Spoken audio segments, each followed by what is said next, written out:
부다의 생애 33페이지 32페이지부터 보겠습니다.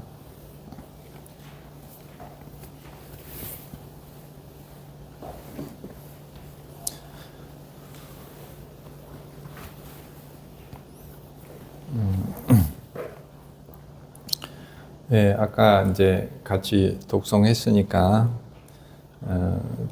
제가 잠깐 조금씩 보면서 이제 안내 말씀을 드릴게요.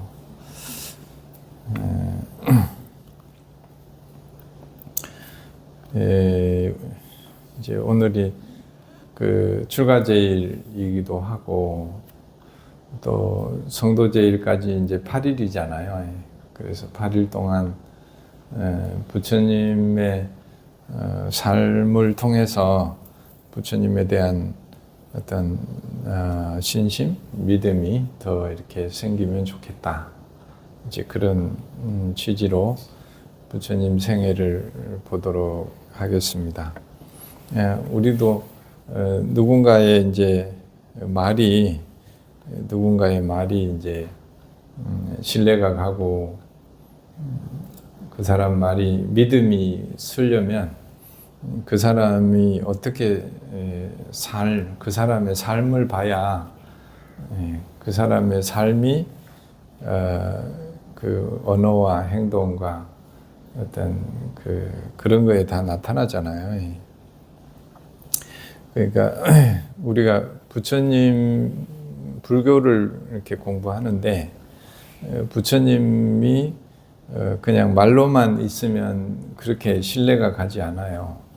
근데 부처님이 실제로 말하고 행동하고 마음을 어떻게 썼는가, 그분의 이제 돌아가실 때까지의 그 삶을 통해서 이분이 진실로 이 말이 당신의 말이구나, 당신의 삶이구나, 이렇게 될 때 이제 그분의 말이 믿음이 가는 거죠. 근데 말 다르고 행동이 전혀 다르고, 말은 이렇게 하는데 마음으로 가는 길은 자기가 추구하는 것이 전혀 달라. 그러면 이제 그 말이 좋은 것 같아도 신뢰가 가지 않더라. 그래서 우리도 이제 부처님을 믿음이 분명하려면 부처님의 삶을 통해서 어떤 상황에서 이분이 이렇게 말하고 행동하고 마음을 썼는가, 그걸 이제 살펴보려고 하는 겁니다. 보통 사람이 세상에 태어나면은 부모가 있잖아요. 어떤 부모의 환경에서 부처님이 살았을까? 이때는 이제 부처님이 되기 전이죠. 부처님은 태어나자마자 어머니가 일주일 만에 돌아가시죠. 그래서 어머니의 여동생이 이제 대신해서 부처님을 고타마를 키웁니다. 그러니까 어찌 보면 어머니가 안 계신 이제 어린 아이인 거죠. 그리고 아버님은 연세가 많으시고 신부는 아이가 늦게 한 명인 왕자예요, 왕자. 신부는 왕자인데 아버님은 연세가 많고 어머니는 일주일 만에 돌아가시고 이런 환경이라는 거죠. 그런 환경에서 이제 여기도 보면 왕이 이제 그 시중 드는 분들한테 이 아기를 어떻게 돌보라 하냐, 추위나 먼지나 이슬이나 어떤 것으로도 아기를 울려서는 안 된다, 이렇게 명령을 하는 거예요. 아이를 절대 울리지 말으라. 그러니까 춥고 배고프거나 말하자면 의식주가 충족하게 부족함이 없이 해라. 그렇게 하니까 이 어린 아이는 이제 어때요? 의식주가 불편함이 없죠. 그렇게 이제 자랐습니다. 그리고 이제 의식주, 집은 어떻게 지어줬냐? 뭐야 이거? 이제 세 곳에 궁전을 지어줬는데 하나는 비 올 때 아주 좋은 집, 그리고 또 하나는 더울 때 시원한 집, 또 추울 때 따뜻한 집, 이렇게 궁전을 세 군데 이렇게 지어서 준 거죠. 그래서 이 부분을 보면 부처님이 출가 이전의 삶이라는 게 그 의식주가 불편함이 없이 잘 지냈구나, 이런 걸 이제 볼 수가 있습니다. 그리고 세월이 흘러서 이제 소년이 되었어요. 거기 나오죠. 오른쪽에 33페이지에 이제 성장을 해서 요즘 우리말로 하면 사춘기가 된 거지. 사춘기가 돼서 무조건 아버님은 이제 어떤 생각이냐? 여기 아버님 이제 얘기가 나오는데 우선에 조금 이따 보고 아버지는 이 소년을 어떤 사람이 되기를 원하냐? 고타마가 나라를 다스리는 일을 포기하게 해서는 안 된다. 34페이지 5째 줄에 있어요. 왕자가 집을 떠나서 정처 없이 수행자의 길을 떠나게 할 수는 없다. 그러니까 그 아버님 입장은 뭐죠? 아들이 어떻게 되기를 원해요? 나라를 건강하게 잘 자라서 나의 가업을 잘 이어서 이렇게 성장하기를 바라죠. 우리 부모님들 다 그렇게 생각하잖아요. 부모님들은 내가 의식주는 해결을 해줄 테니까, 의식주가 풍족하게 해줄 테니까 제발 다른 길 가지 말고 우리 그 지방과 백성을 위해서 이 가업을 이어주면 좋겠다. 이게 이제 아버님의 심정인 거죠. 그런데 이제 사춘기가 됐는데 부처님이 이제 무언가를 이제 보게 되는 거죠. 뭘 보게 되냐? 이제 성 안에서는 의식주가 충족해. 그래서 성 밖을 안 가본단 말이에요. 여기는 좋은 것만 있으니까 성 밖이 세상이었던 거죠. 그러니까 우리도 사춘기 때 왜 방황을 하냐? 부모의 보살핌 밑에 있을 때는 그러니까 성 밖을 가볼 일이 없어. 세상을 안 만나. 근데 이제 나이가 이제 청소년기가 되고 이러면 나가서 세상을 만난단 말이에요. 세상을 가보니까 처음에 뭘 봐요? 공원으로 갔더니 가다 보니까 허리가 굽은 노인을 보았다.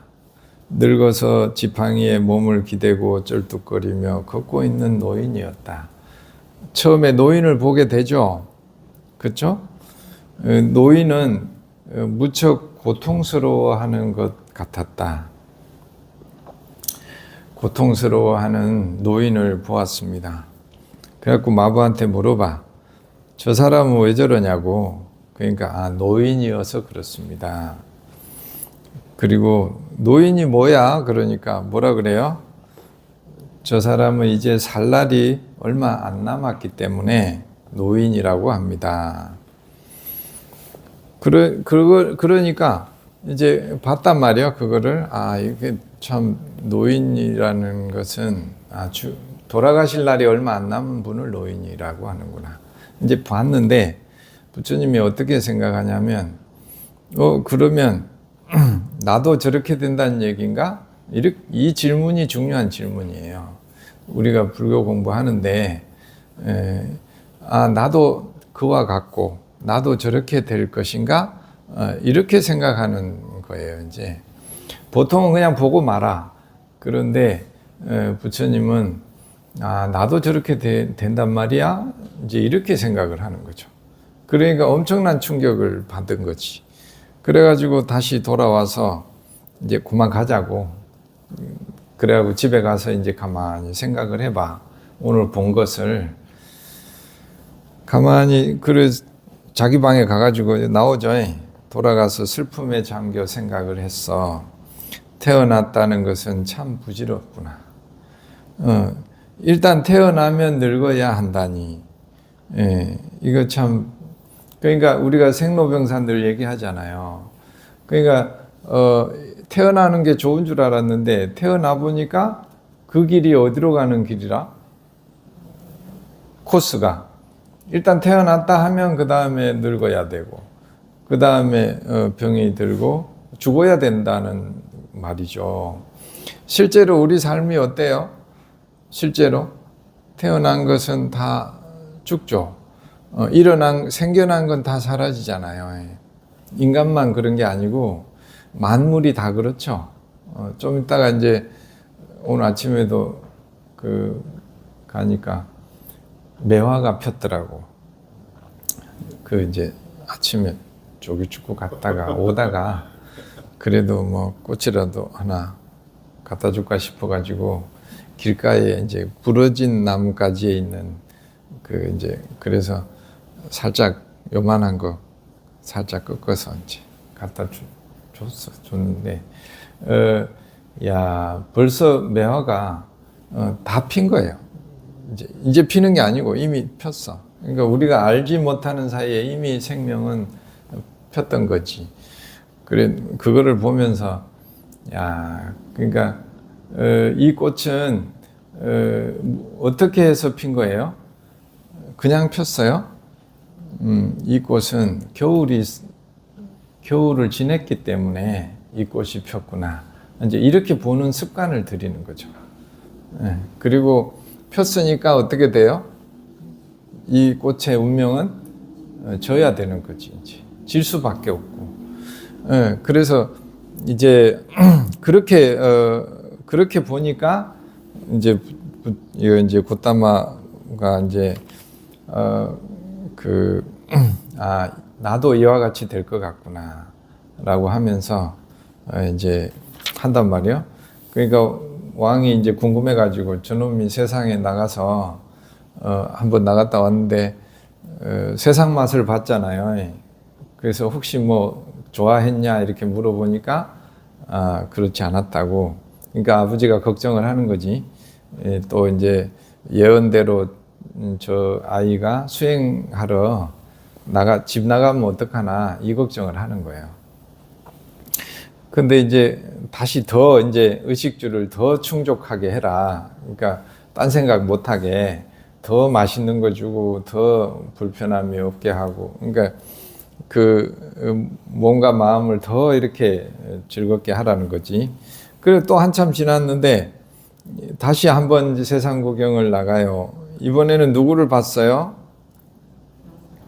병이 든 분. 병자는 자신의 소변에 젖어 있었고, 말하자면 길거리에서 이제 소변 관리가 안 되는 거죠. 또 남의 부축을 받고 옷도 혼자 못 입어. 그런 모습을 봤어요. 그러니까 저 사람 왜 저러냐 물어보니까 저분은 병이 든 환자입니다. 그 병 들었다는 거를 뭔 뜻이야? 그러니까 그 성 안에는 환자가 아예 안 보여주니까 다 밖으로 내보내버려. 그러니까 우리 사춘기로 보면 부모님 품 안에서만 사는 거지. 그랬다가 이제 세상을 만나는데, 그러면은 저 사람은 건강을 회복하기 어렵다는 뜻입니다. 그래서 이때 또 부처님이 이렇게 얘기를 해. 그러면 나도 병이 들 거 아니야? 이렇게. 나도 병에서 벗어날 수 없다는 말이냐. 이러면서 어때요? 또 이제 집에 그만 가자 이래가지고 집에 가서 또 가만히 생각을 하는 거라. 나도 저렇게 병이 들 텐데 그럼 어떡하지? 걱정이 된다는 거지. 그래서 뭘 봤어요? 처음에 늙은 것을 봤고, 그 다음에 병든 걸 봤고, 그 다음 뭘 보죠? 이제 돌아가신 것을 봐요. 또 이제 며칠 지났단 말이에요. 그래가지고 장례 치르는 데를 봐. 그 장작을 막 쌓아놓고 막 장례를 하고 있으니까 그 가서 또 물어본단 말이에요. 왜 저러냐? 그러니까 누군가가 삶을 마쳤기 때문입니다. 그러면 좀 자세히 보자 해가지고 사람이 삶을 마쳤다, 죽었다라는 건 뭔 뜻이냐? 그러니까 그거는 엄마, 아버지도 다른 친척들도 그를 볼 수 없고 이 자기도 그들을 볼 수 없다. 이별한다는 뜻이라는 거죠. 그러니까 나도 그러면 그렇게 될 건데 이것도 걱정이 되는 거지. 그래갖고 아이 막 그만 돌아다니고 집에 가자 이래야 집에 간단 말이에요. 그래가지고 또 이제 걱정을 많이 해. 그러다가 또 며칠 지나서 다시 나가보자 했는데 이번에는 누구를 보죠? 36페이지 출가한 사람을 봐요. 출가한 사람. 저 사람은 또 저 사람은 왜 저렇게 이제 삭발하고 저렇게 이상한 옷을 입고 다니냐 그랬더니 출가한 사람이라서 그렇다고 해. 출가한 사람은 무슨 뜻이냐 그러니까 종교적인 삶을 살며 종교적인 삶이라는 것은 종교는 우리가 여러 가지 삶을 사는데 그 중에 엄마 말 듣기도 하고 뭐 회사 말 듣기도 하고 누구의 말을 듣고 살아가잖아요. 근데 그 중에 가장 뛰어난 가르침이라는 게 마루종자, 산마루, 맨 꼭대기, 제일 그래도 이제 가르침 중에 제일 높은 가르침을 종교라고 하는데 가르침, 지혜를 따르면서 살겠다. 이제 이런 분을 종교적인 삶을 산다. 우리도 어때요? 지금 이곳에 모인 거는 다 아주 뛰어난 가르침을 공부하면서 살고자 하는 이렇게 살아가고 있는 거죠. 우리가 종교적인 삶을 사는 거지. 그리고 평화로운 삶을 살려고 해. 막 시비 걸고 시비를 좋아하는 사람들은 뭔 일만 생기면 시비 걸려고 해. 왜냐하면 그걸 안 하면 사는 것 같지가 않아. 그래서 평화로운 삶을 우리가 다 원하는 것 같잖아요. 평화로운 삶을 심심하다 그래. 뭔가 시비를 하고 이래가지고 분란을 즐기는 사람들이 있어. 그것과는 다르다 이거지. 그래서 우리들은 그런 분란이 있으면 그런 것을 더 하지 않고 평화로운 삶을 우리는 원해요. 우리 그렇죠. 막 싸우려고 시비 걸려고 하지 않아요. 그리고 선한 행위를 하면 선하게 살려고 해. 악한 마음이 왜 안 일어나지만 그래도 선하게 살려고 하고 덕을 쌓으려고 하고 자비심을 가지고 남을 해치지 않고 모든 생명체들을 자애롭게 대하는 것입니다. 이렇게 사는 걸 아까 우리 주님도 이런 분을 삶을 어떤 삶? 출가자의 삶이다. 이렇게 딱 예시를 이렇게 여기에 딱 해놨습니다. 이 부처님 생애. 그래가지고 이제 그 자리에서 마부한테 네 집에 가라 하고 그 자리에서 막 그냥 머리 깎고 여기 나 출가자 생각해 보니까 성 안에 사는 것보다 의식주는 풍족한데 삶이 어때요? 뭔가 내 삶의 길이 아닌 것 같은 거라. 그래서 우리가 출가하는 젊은 사람들도 보면 뭔가 방황한다는 거는 뭔가 확실한 내 길이 안 보이기 때문에 방황을 한다는 거잖아요. 그래서 청소년기가 사실은 굉장히 중요한 시기이죠. 내가 일생을 살아야 되는데 어떤 삶을 살아야 될까? 이것이 아직 정립이 안 됐기 때문에 혼란스러운 거라 이제. 그 부처님도 이런 이제 혼란을 겪다가 나는 아까 평화로운 삶, 선한 삶 이런 삶을 나는 일생을 살 거야라고 결정하는 게 이날이라는 거지 이제. 그래서 왕자고 뭐고 의식주 좋은 거 다 필요 없어. 나는 이 길이 나한테 내가 정말 원하는 길이야. 이게 이제 요 순간입니다. 그 자리에서 삭발하고 노란 옷을 걸친 뒤에 수행의 길을 걸었다. 그러니까 이제 소문이 나니까 막 따라와. 그러니까 이렇게 막 돌아다니니까 이제 사람들이 너무 많으니까 공부 집중이 잘 안 되는구나. 그래가지고 이제 혼자 혼자 이제 다음 페이지 38페이지에 봐요. 한가로운 자리에 혼자 명상하고 있을 때 고타마는 마음속으로 생각했다. 이때는 부처님 되기 전이에요.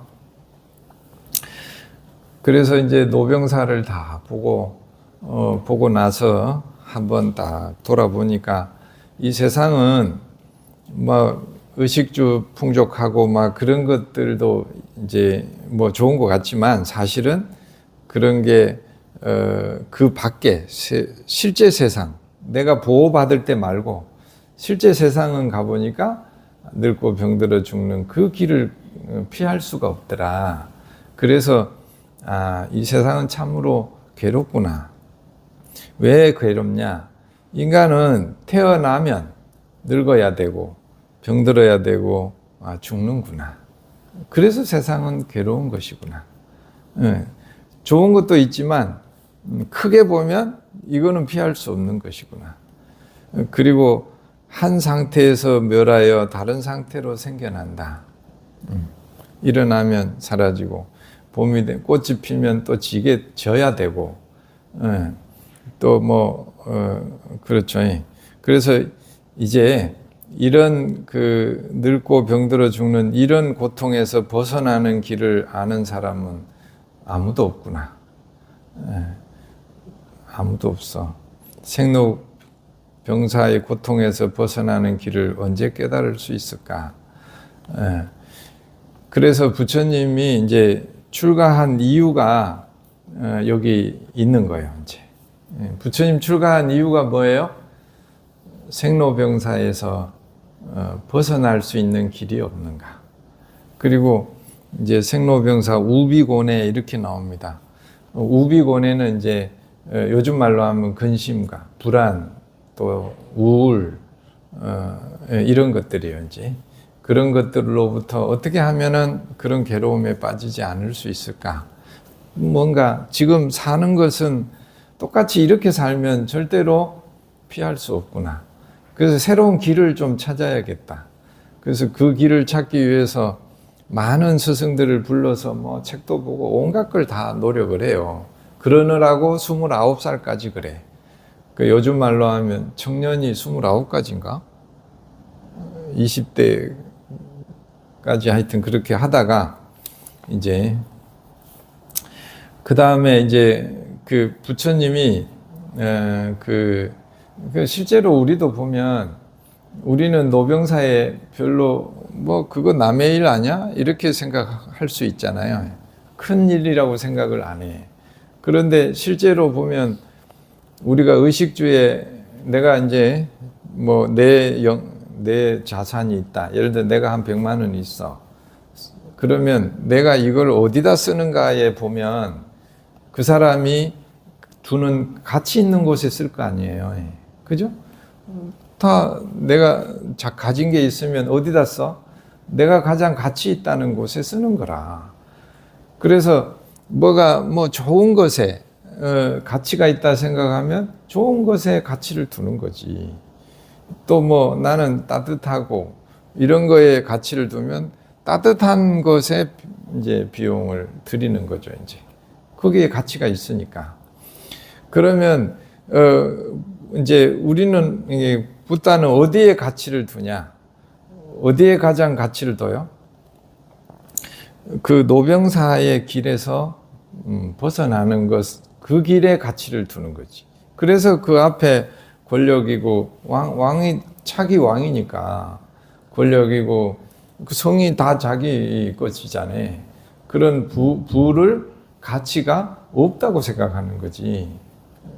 그거는 가치가 별로 없다고. 이제 우리가 그게 필요한 것이지만 필요한 거잖아요. 이런 게 필요해. 필요한 것에다가 삶의 모든 의미를 둘 수는 없다는 거지, 이제. 예, 그거를 우리가 잘 생각을 해봐야 돼. 그래서 우리가 자유로운 것 같지만 내가 춥다고 따시게 하기 위해서 비용을 쓰고 또 좋은 뭐 빛깔이나 좋은 색깔 옷 이런 거 하려고 비용을 들인다는 거는 거기에 사실은 내가 자유롭지 못하다 뜻이거든. 거기에 자유로우면 그런 데다가 누가 그 자기 그거를 시간과 그런 걸 쓰겠냐고. 그래서 실제로는 우리가 병들까봐 맨날 걱정하고 죽을까봐 맨날 걱정하고 늙을까봐 맨날 걱정하잖아요. 근데 그게 마음대로 되나요? 그건 막아지지 않죠. 아무리 뭐 그런 사람들도 다 그 길을 가잖아요. 그런데 그거는 피할 수 없는 길인데 그 길을 가는데 누구나 다 가요. 생물도 뭐 식물도 뭐 지구도 그렇고 다 가는데 핵심은 뭐냐면 그 길을 가는 동안 내가 괴롭냐 안 괴롭냐. 핵심은 괴롭냐 안 괴롭냐. 똑같이 그 길을 가는데 부처님도 똑같이 그 길을 가요. 나중에 연세가 들어서 돌아가시잖아요. 그래가지고 돌아가시기 전에는 많이 육체가 아파요. 아파가지고 뭐 그만 살까? 내가 여기에 무슨 삶에 욕심이 아무것도 없는데 내가 요 왜 살아야 되지? 그래가지고 뒷부분에 나오는데 그만 살고 나 이제 가야겠다라고 마음 먹었다가 다시 생각을 해요. 그 부분이 뒤에 나옵니다. 다시 생각을 하는데 내가 이런 식으로 나 그만 살고 갈래. 요즘 말로 하면 자살이잖아요. 그런 삶을 모습을 보여주면 안 된다. 그래서 내가 많이 고통스럽고 힘들지만 이 생에 인연이 있는 만큼은 살아야 된다. 이게 부처님의 모습이에요. 그래가지고 당신이 이제 훤하게 이 생에 인연이 보이잖아요. 그래서 열반하는 날을 이제 언제, 이 생의 인연이 언제까지라는 걸 아니까 몇 월 며칠 날 몇 시에 내가 이 생의 인연이 끝난다는 걸 보고 그날까지 버텨야 되겠다. 몸이 너무너무 아프지만 그래가지고 다시 몸이 회복이 돼요. 그래서 이제 열반하는 날에 그 앞에 혹시 이제 나로 인해서 신심이 나가지고 지혜가 나서 이 길을 깨달을 인연들이 있을 거다. 그 사람들한테 내가 그날 갈 거니까 일부러 소문을 내서 그 전에 인연 있는 사람 다 와라 해라. 그래가지고 그 장소하고 시간을 다 알려주고 그 안에 온 아픈데 그만 만나세요. 못 만나게도 하거든. 그런데도 부처님이 뭐라고 하냐? 말리지 말아라. 그 사람이 나를 괴롭히러 왔냐? 그분이 내 법문을 듣고 이런 그 지혜를 얻으려고 온 것이지 나를 괴롭히러 온 것이 아니다. 막지 말아라. 부처님의 자비심이라는 것은 실제 현장에서 그런 모습으로 나타나요. 참 나중에 뒤에 열반제일 때 그 모습을 한 번 더 보겠습니다. 그렇게 해서 부처님이 어떻게 생각하는 패턴이 있어요. 어떻게 이제 그 고통에서 벗어나는 길을 발견을 하냐? 어떻게 생각하냐? 무엇이 있음으로 노사가 있는가? 우리가 이제 늙어 죽는 것, 노병사 있잖아요. 이 노병사가 내가 왜 늙어 죽는 것은 뭐가 있어서 이 늙어 죽는 것이 있을까? 이렇게 보는 거예요. 이게 패턴, 이게 이제 딱 방식이에요. 생각하는 방식. 그러니까 내가, 여러분도 늙었나요? 저도 늙었어요. 그래갖고. 아니, 나는 뭐 별로 잘 모르겠는데, 오랜만에 보는 분이 다 날 보자마자, 아이고, 스님 많이 늙었네요. 뭐 인사를 꼭 그렇게 해. 또 그것도 멀리서 안 하고 가까이 와가지고 자세히 봐. 그래갖고, 이제 내가 좀 주름이 많잖아. 여기 그것도 많고 검버섯도 많고 이러니까 확인을 꼭 하고 앞에다 대놓고 이야 이제 옛날에 우리 선배들이지 이야 하림이도 늙네 이런 그럼 인사를 하지 말든가. 나는 뭐 오랜만에 보니까 엄청 반갑다고 가서 막 아이고 스님 잘 계셨어요 그러면 첫 인사가 꼭 그래. 어이구 니도 많이 늙었네. 그리고 요즘도 공차냐 뭐 이렇게 물어봐. 꼭 두 번째 질문이. 그래서 이제 이럴 때 이제 우린 다 이렇게 이 세상에 태어났기 때문에 당연히 그 코스를 가는데 어떻게 생각하냐? 우리는 보통 어떻게 하려고 하냐? 늙고 병들어 죽는 것을 어떻게 하려고 그래요? 보통 피하려고 한다는 거지. 그리고 그걸 어떻게 무서워하고 두려워하고 저리 가면 큰일 나는데 어떻게 하면 저기 안 가지? 이렇게 이제 보통 우리의 그 습관은 그렇다는 거지. 근데 부처님의 생각은 어떻게 하냐? 이걸 막 두려워하고 무서워하고 공포하고 막 그걸 위해서 막 땜질을 하고 이렇게 하는 게 아니라 어떻게 바라본다고요? 뭐가 있어서 이것이 있는가?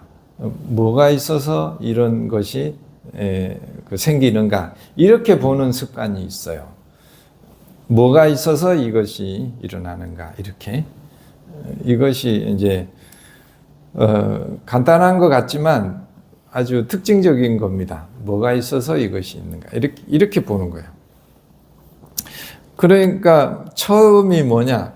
오랜 명상 그게 금방 생각난 게 아니에요. 부처님도 한참을 오랜 명상을 하고 나서 이제 한두 번 본 게 아니고 여러 번 이리 다시 보고 이렇게 하다가 뭐라고 나왔어요?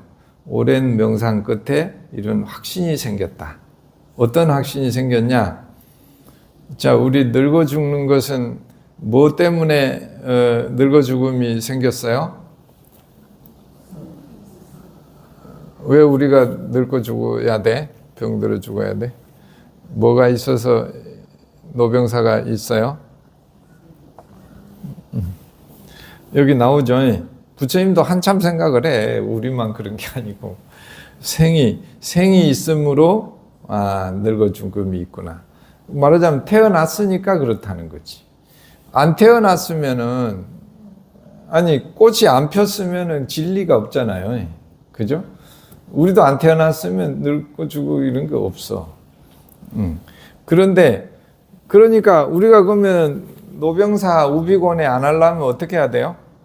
안 태어나면 되잖아. 그죠? 그렇죠.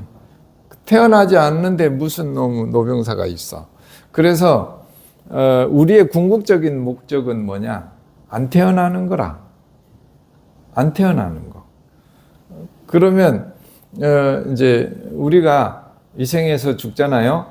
다음 생에 안 태어날 거예요? 모르지. 아니 이제 태어나고 싶은 마음이 없냐 이 말이야. 있어요, 없어요? 없어요? 태어나고 싶은 마음이 없어요? 진짜? 이런 분들을 무생법인의 경지다. 무생법인. 그러니까 이제 다음에는 말하자면 내가 아무 마음에 어떤 그 미련이 없다는 거예요. 구하는 마음, 원하는 게 하나도 없는 거예요. 그러면 다음 생에 태어날 이유가 없죠. 그런데 우리가 왜 자꾸 태어나냐? 왜 자꾸 태어나요? 보고 싶은 사람이 있어. 또 내가 뭐 하고 싶었던 게 있는데 그것을 그 하고 싶었던 것을 못 채웠기 때문에 다음 생에 또 온다는 거예요. 다음 생에. 그래서 와. 우리도 여기 다 왜 왔어요? 전생에 우리가 뭐 그런 원하는 마음이 하나도 없으면 태어날 일이 없는데 왜 태어났어요? 뭔가 아직까지 우리가 못 놓은 마음이 있다는 거지. 못 놓은 마음이 언제 나타나냐? 내가 어떤 마음을 안 놓았는지 언제 나타나요? 그 마음이? 언제 나타나? 신경질 날 때 나타나는 거예요. 화날 때. 화날 때, 불편할 때 마음이, 그때 그 마음을 보면, 그거는 겉에 드러나는 것이고, 어떤 원하는 대로 안 되니까 화가 나는 거거든. 그 원하는 마음이 말하자면, 우리를 태어나게 하는 마음이라는 거죠, 이제. 근데 만약에 우리가 그 마음을, 원하는 마음을 정말로 우리가 다, 이제, 무상한 거야, 꿈 같은 거야 해서 정말로 그것을 우리가, 이제 놓는다면, 자유로워진다면, 우린 다음 세상에, 이 세상에는 안 온다는 거지. 그럼 어디로 가? 어디로, 아까 안 온다며. 그럼 어디로 갈 거야, 다음 생에? 몰라. 그러니까 모르면 안 돼. 이제, 그곳이, 우리가 이사를 가야 되는데 어디로 가야 될지 몰라. 이러면 안 되지. 그곳이 어디냐면, 이제 극락세계인 거예요. 극락세계. 극락세계는 욕심이 없는 사람들이 가는 곳이에요. 욕심이 없고. 근데 욕심이 없는 것이 그냥 없어지지 않아. 무상의 지혜. 그죠? 그 지혜를 이렇게 부처님처럼 명상을 해서 그 지혜가 확실하게 통찰이 말하자면 신념이 확신이 생겼을 때, 그때 우리가 무상의 지혜를 통달했을 때 우리는 어디로 간다고요? 극락으로 가고, 이렇게 극락은 그래서 태어나고 죽음이 없어요. 태어나는 개념이 없으니까 죽음이 없지. 그래서 무량수, 한량이 없는 시간이라는 말이 쓰는 거죠. 무량수, 무량강. 무량수는 시간에 제한이 없다. 그러니까 태어나고 죽음이 없다는 거지. 그래서 아미타불을 부를 때 무량수, 무량광 그러잖아요. 광명은 우리가 어리석어지지가 않아. 그러니까 무상하다는 것을, 그 실체가 없다는 것을 이렇게 어두워지지 않아. 말하자면 그걸 놓치지 않는다 이 말이죠. 항상 불이 밝아 있어, 광명이. 그러니까 어리석음에 빠져요, 안 빠져요? 아예 안 빠진다는 거지, 이제. 그래서 우리가 다음 생에 어디 가야 된다고? 거기서 꼭 봅시다. 옆에 사람들 한번 봐봐. 그때 갔는데 안 오지 말고, 나는 여기 아직 미련이 남았어. 하고 싶은 게 더 많아. 그래가지고, 보고 싶은 사람 봐야 되고, 그놈 가서 혼내줘야 돼. 꼭 가서 내가 그놈은 혼내줘야 돼. 이런 마음이 남아있으면 우리가 극락으로 못 간다는 거지. 그래서 우리가 49제를 왜 지내냐. 생전에 그런 것을 못했잖아요. 그런 공부를 못했을 때, 이제 아직 그 49일간은 이생의 인연의 여파가 있다 이 말이에요. 이제 이생에. 그래서 그 49일 안에 이제 그 무상과 그런 그 금강경을 자꾸 읽어 드려 가지고 다음 생에 또 몸을 받지 말으라. 또 몸을 받으면 왜 그래? 또 춥고 배고프고 뭐 육신이 있으니까 또 이제 늙어야 되고 병들어야 되고 죽어야 되는 걸 또 해야 된다는 거지. 그러니까 우리가 49제나 천도제 하는 이유가 아직 극락을 못 간 분들은 이리 오시라 이 말이지. 이제 오시라 해서 이제 부처님 경전 읽어드리고 그분들이 그렇구나. 내가 잡고 있던 것들이 다 사실은 허망한 것들이었구나. 이거를 깨달아야 어디로 간다고요? 그러면 이제 극락으로 바로 갈 수 있는 거죠. 그래서 이제 이거를 뭐 쭉 얘기하면 12연기라고 하는데, 이거를 이제 뭐 그 이제 이건 또 너무 어려울 수 있으니까. 근데 중요한 거 하나는 그거라는 거지. 그거 뭐라고? 늙고 병들 어떤 문제가 생기면 그거를 두려워하고 그걸 막 그 속에 빠지는 게 아니라 빠지기 전에 뭐라고 한다고요? 이 마음이 어디서 왔는가? 이렇게 보는 것이 무엇이 있어서 이 마음이 일어났는가? 이렇게 보는 걸 연기적으로 본다 그래요. 무엇이 일어났는가? 이렇게 보는 훈련이 연기법이라고 해요. 연기적으로. 그래서 거꾸로 이제 쭉 촉수애치 뭐 이렇게 쭉 나와. 그렇게 하니까 순서를 12가지 순서를 아는 거예요. 근데 이게 이제 왜 중요하냐? 우리가 세상에서 일어나는 마음이나 번뇌나 스트레스를 만났을 때 이 스트레스는 무엇이 있어서 왔는가? 어떤 마음에서 이 스트레스가 왔는가? 이렇게 보는 훈련을 한다는 거지, 이제. 자, 이제 같이 따라해. 화가 났어. 불안해. 그러면 뭐라고 한다고요? 이 불안은 어떤 마음에서 왔는가? 자, 따라해봐요. 이 불안은 어떤 마음에서 왔는가? 이제 불안이 찾아오면 그걸 해결하러 가는 거 아니에요. 불안이 찾아오면 이 불안은 어떤 마음에서 왔는가? 이 불안은 어떤 마음에서 왔는가? 어떤 마음이 있어서 이 불안이 왔는가? 내가 우울해. 그러면 이 우울한 마음은 어떤 마음에서 왔는가? 이렇게만 이게 이제 연기적 부처님이 마음을 바라보는 습관이에요. 아셨죠? 불안하면 불안을 없애려고 하고 막 불안과 싸우라는 것은 부처님 방식이 아니에요. 그거는 이미 뭐예요? 그 속으로 가는 거라 이제. 부처님 그리 가서 뭘 하라고 절대 하지 않아요. 그때 어떻게 보라고요? 이 마음은 어떤 마음이 있어서 이 마음이 일어났는가? 이렇게 보는 훈련을 하라는 거지. 그래서 대부분 불안해질 때는 그냥 평화롭다가 불안이 탁 일어나잖아요. 이 마음은 보통 어디서 오죠? 어떨 때 대부분 불안한 마음이 일어나요?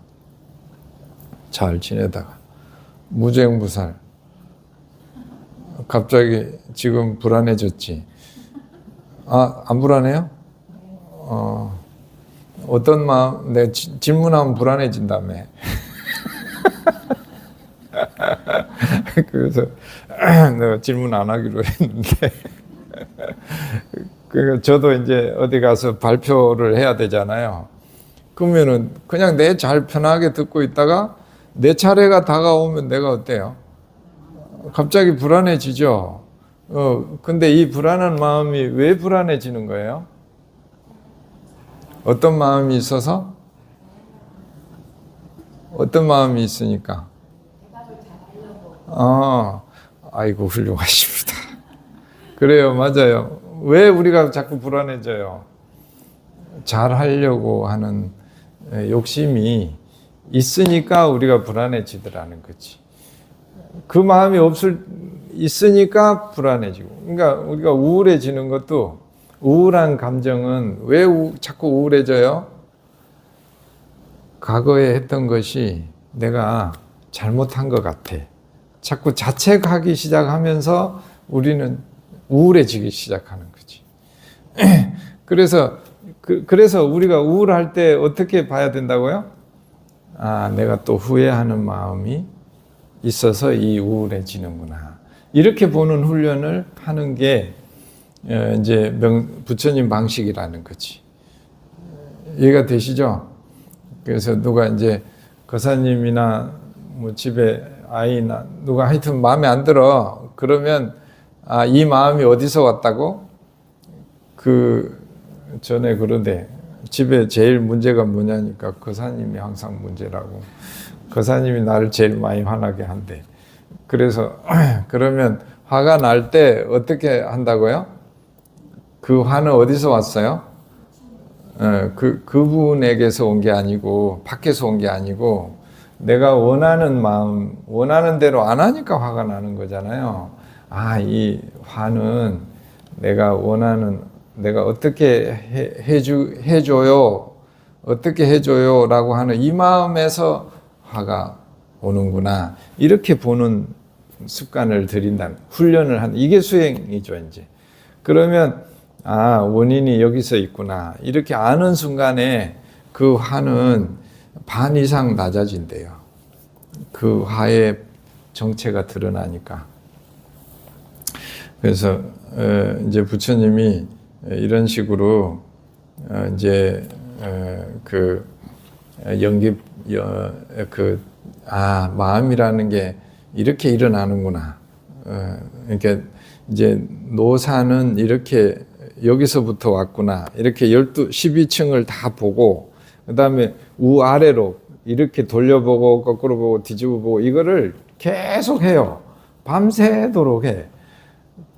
그러니까 한 번만 하는 게 아니고 그러니까 이제 그렇게 막 계속 이리 앞으로 봤다 뒤로 봤다 앞으로 봤다. 그러니까 나중에 어떻게 돼? 이제 훤해지는 거예요. 말하자면 이제 완전 우리도 이런 거를 한번 볼 때 처음 보는 거를 앞으로 봤다 뒤로 봤다 뒤집어 봤다 이렇게 다 그거를 몇 번을 계속 보면은 이거에 대해서 어때요? 훤하게 알게 되죠.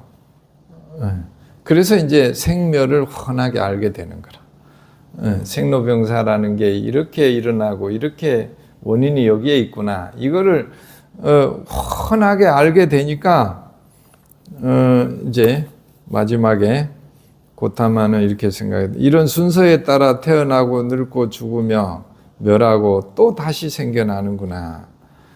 이렇게 알고 나니까 이제 부처님이 이제 내가 이제 깨달았다 이렇게 선언을 합니다. 선언을 해.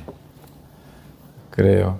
그러고 나니까 이제 예전에 없었던 그 통찰력이 생겼어. 우리가 마음이 일어나면 이제 옛날에는 그냥 화가 나면 화만 봤는데 이 화가 어디서 일어나고 어떻게 사라지고 이런 걸 통찰력이라고 해요. 번뇌가 일어나고 사라지는 걸 다 알았어. 그리고 이 번뇌가 무상한 것이구나라고 하는 실체가 없구나, 무상과 무아를 깨달았고 그런 지혜가 생겼고 이제 광명이 생겼다. 여기 40페이지 중간에 나옵니다. 자, 오늘은 이제 고타마 부다의 생애 이제 부처님 말씀이 궁금하면 이 책을 늘 읽으시라고 했죠. 법당에 오시면 부처님은 이제 거룩하신 모습이지만 말씀은 안 하잖아요. 말씀은 여기 다 해놨기 때문에 그렇죠. 그래서 부처님한테 자꾸 말하라 하면 말 안 해. 그러니까 이걸로 부처님에 대한 그 신심을 이제 더 깊게 하면 좋겠다는 생각으로 오늘 이렇게 했습니다. 일주일 열반제일까지 이 책 거의 다 있죠. 일주일 동안은 부처님에 대해서 출가해서 열반까지 어떻게 부처님의 일생을 사셨는가, 지혜롭게 살았는가, 정말 지혜롭게 일생을 어떻게 잘 사람들을 대하고 스스로 공부하고 열반까지 가셨는가를 늘 읽으시면 좋겠어요. 한 번이라도 읽으면 좋겠고, 저는 이제 이 책이 늘 제 옆에서 안 떨어지게 하고 아침마다 읽고 있습니다. 여러분도 그렇게 같이 공부했으면 좋겠어요. 네, 모두 감사합니다. 네.